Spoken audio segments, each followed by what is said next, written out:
আসসালামু আলাইকুম গাইস, কেমন আছো তোমরা সবাই? আশা করি তোমরা সবাই অনেক ভালো আছো অ্যান্ড আমিও আলহামদুলিল্লাহ অনেক ভালো আছি। আজকে আমরা রোজকার মতোই আজকে আমাদের এক্সাম হয়েছে, একটা আমাদের স্বাস্থ্য সুরক্ষা হয়েছে, তারপরে ছুটি দিছে আমাদেরকে।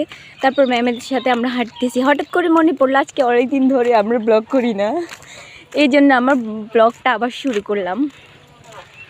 সো কেমন আছো তোমরা সবাই? এখানে কি আমার বান্ধবীর আজকে অনেক মন খারাপ। দেখো, আমাদের ম্যাম হচ্ছে বিখ্যাত ফুল লাভার, সে যেখানে ফুল পায় সেখান থেকে ফুলগুলো নিয়ে নেয়।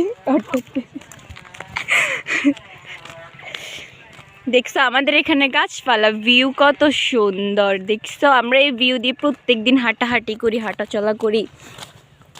আমাদের গ্রাম অঞ্চল অনেক সুন্দর। আমি আসলে গ্রাম প্রেমিক, শহর আমার কাছে তত বেশি ভালো লাগে না। তোমাদের কার কাছে কেমন লাগে অবশ্যই